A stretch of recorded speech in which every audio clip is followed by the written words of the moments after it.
인간의 존엄성과 자유, 그리고 정의를 향한 인류의 위대한 여정에는 세상을 바꾼 용기 있는 목소리들이 있었습니다. 오늘 우리는 지금으로부터 200여 년 전 거대한 제국의 심장을 울렸던 한 남자의 목소리에 귀를 기울여 보고자 합니다. 그의 이름은 윌리엄 윌버포스. 1789년 5월 12일 영국 하원에서 울려 퍼진 그의 연설은 인류 역사상 가장 어두운 거래, 바로 노예 무역의 폐지를 향한 장엄한 서곡이었습니다.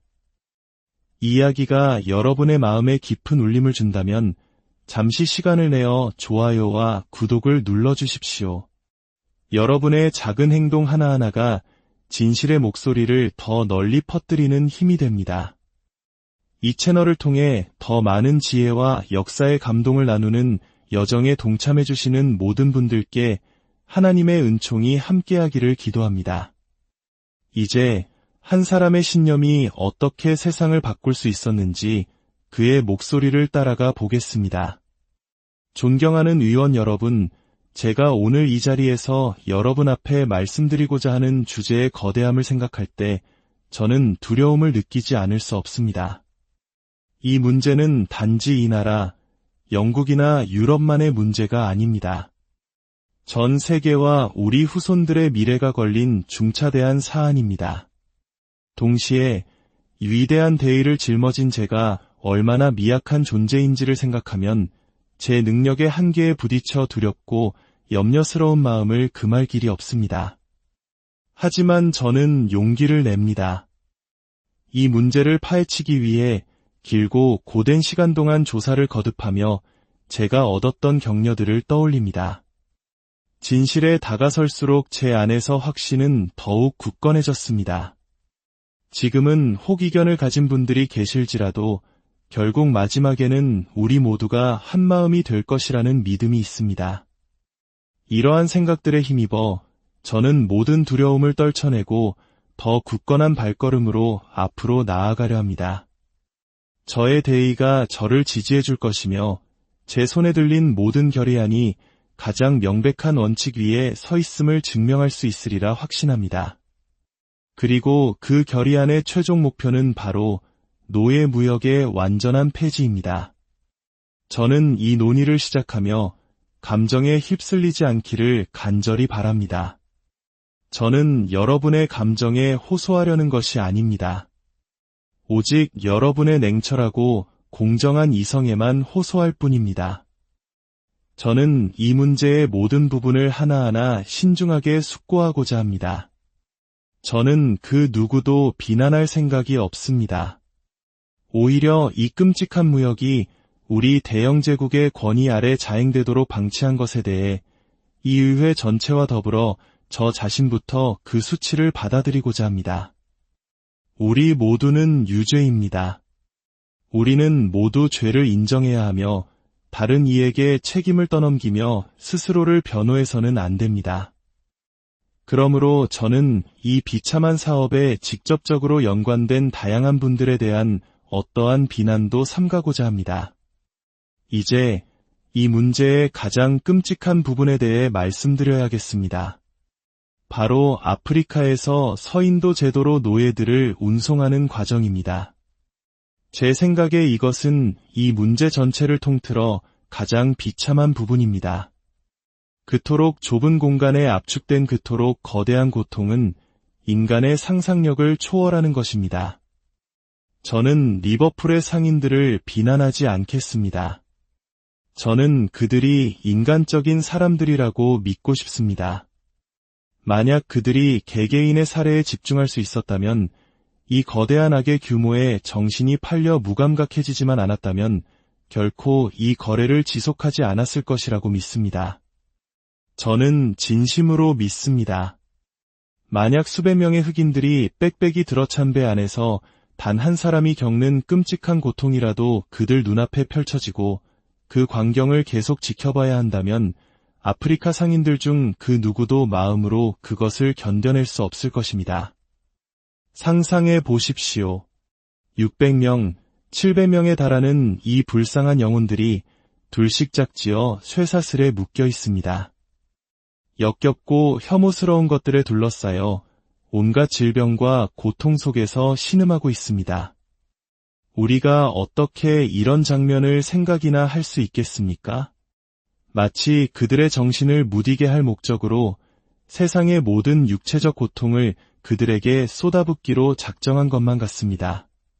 하지만 바로 이 지점에서 인간의 편견이 얼마나 무서운 힘을 가졌는지 드러납니다. 노예들의 상황은 리버풀 대표 중 한 명인 노리스 씨에 의해 아주 다른 방식으로 묘사되었습니다. 그의 증언은 이익이라는 것이 어떻게 사람의 눈앞에 두꺼운 막을 쳐서 완전한 맹인보다도 더 못보게 만드는지를 똑똑히 보여줄 것입니다. 그리고 이것이 왜 우리가 이해관계에 얽힌 사람들의 논리나 그들이 사건을 포장하는 방식을 믿어서는 안 되는지를 증명합니다. 노리스 씨는 이렇게 말했습니다. 그들의 거처는 상황이 허락하는 한 최대한 안락하게 꾸며져 있습니다. 한 사람의 오른쪽 발목이 다른 사람의 왼쪽 발목에 작은 쇠고랑으로 연결되어 있을 뿐입니다.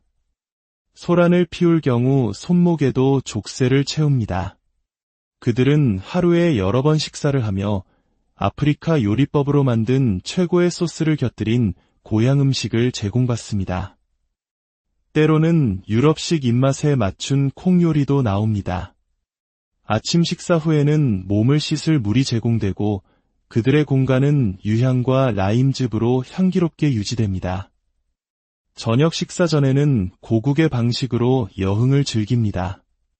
노래와 춤이 장려되며 마치 즐거운 유흥의 한 장면처럼 주사위 놀이 같은 오락거리도 제공됩니다. 남자들이 놀고 노래하는 동안 여자아이들은 풍족하게 제공되는 구슬로 장신구를 만듭니다. 이것이 리버풀 대표단, 특히 노리스 씨가 추미런 앞에서 증언한 내용입니다. 존경하는 의원 여러분, 다른 증인들의 일치된 증언을 통해 진짜 역사가 드러났을 때 여러분은 어떻게 생각하시겠습니까?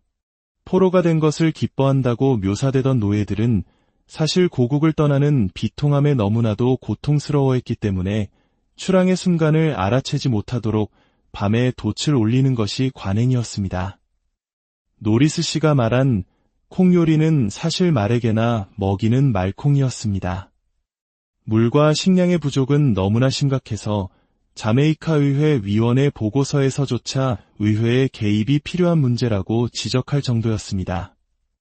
노리스 씨는 유향과 라임즙에 대해 말했지만 예과 의사들은 노예들이 너무 빽빽하게 실려 있어 그들 사이를 걸어 다닐 틈조차 없었다고 증언합니다. 조지 영경의 증언에 따르면 정원의 20%가 비어있던 배에서조차 그 악취는 견딜 수 없을 정도였다고 합니다. 노리스 씨는 노래와 춤이 장려되었다고 말합니다. 아마 그가 장려라는 단어의 의미를 설명했다면 더 공정했을 것입니다. 진실은 이렇습니다. 운동을 시킨다는 명목으로 쇠사슬에 묶이고 질병과 비참함에 억눌린 이 불쌍한 영혼들은 채찍의 공포 아래 때로는 실제로 채찍을 맞아가며 강제로 춤을 춰야 했습니다. 다른 증인은 이렇게 말했습니다. 저는 남자들에게 춤을 추게 하는 일을 맡았고 다른 사람은 여자들에게 춤을 추게 했습니다. 이것이 바로 장려라는 단어의 진짜 의미입니다. 음식에 관해서도 마찬가지입니다. 때로는 음식을 억지로 먹이기 위한 도구가 사용되기도 했습니다.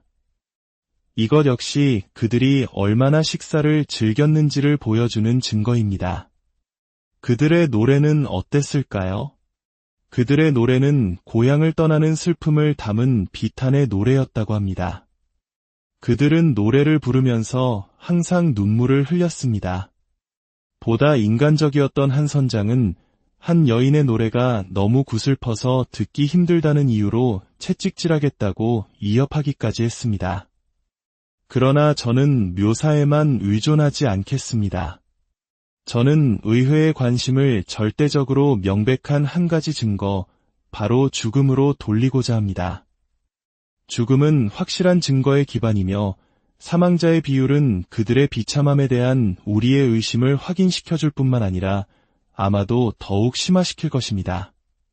추밀원에 제출된 모든 선박의 증거를 평균해보면 출항 전에 사망한 사람들을 제외하고도 항해 중에 최소 5%가 사망했습니다.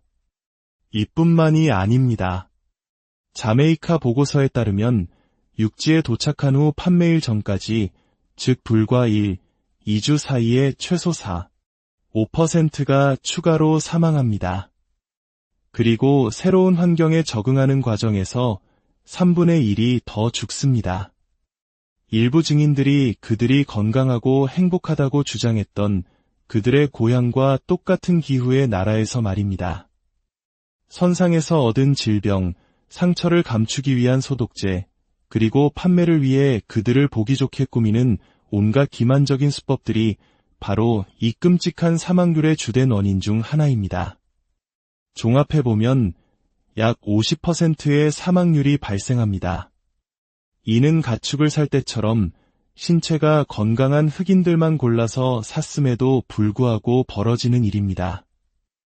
어떻게 의회가 이 끔찍한 중간 항로에서 자행된 흑인들에 대한 야만적인 처우를 증언하는 수많은 증거들을 믿지 않을 수 있겠습니까? 아니, 사실 어떠한 증거가 더 필요하겠습니까? 사망자의 숫자 자체가 모든 것을 말해주고 있으며 모든 조사를 불필요하게 만듭니다. 위장님, 고백하건대 제가 노예 무역에 대한 조사를 이 지점까지 마쳤을 때 그 사악함이 너무나 거대하고 끔찍하며 돌이킬 수 없는 것임이 명백해졌습니다. 그 순간 제 마음은 완전히 폐지를 향해 굳어졌습니다. 불의의 기반을 두고 이처럼 잔인하게 자행되는 무역은 반드시 폐지되어야 합니다. 정치적 셈법이 어떻든 그 결과가 무엇이든 저는 상관하지 않기로 했습니다. 이 순간부터 저는 결심했습니다. 이 무역의 완전한 폐지를 이룰 때까지 저는 결코 쉬지 않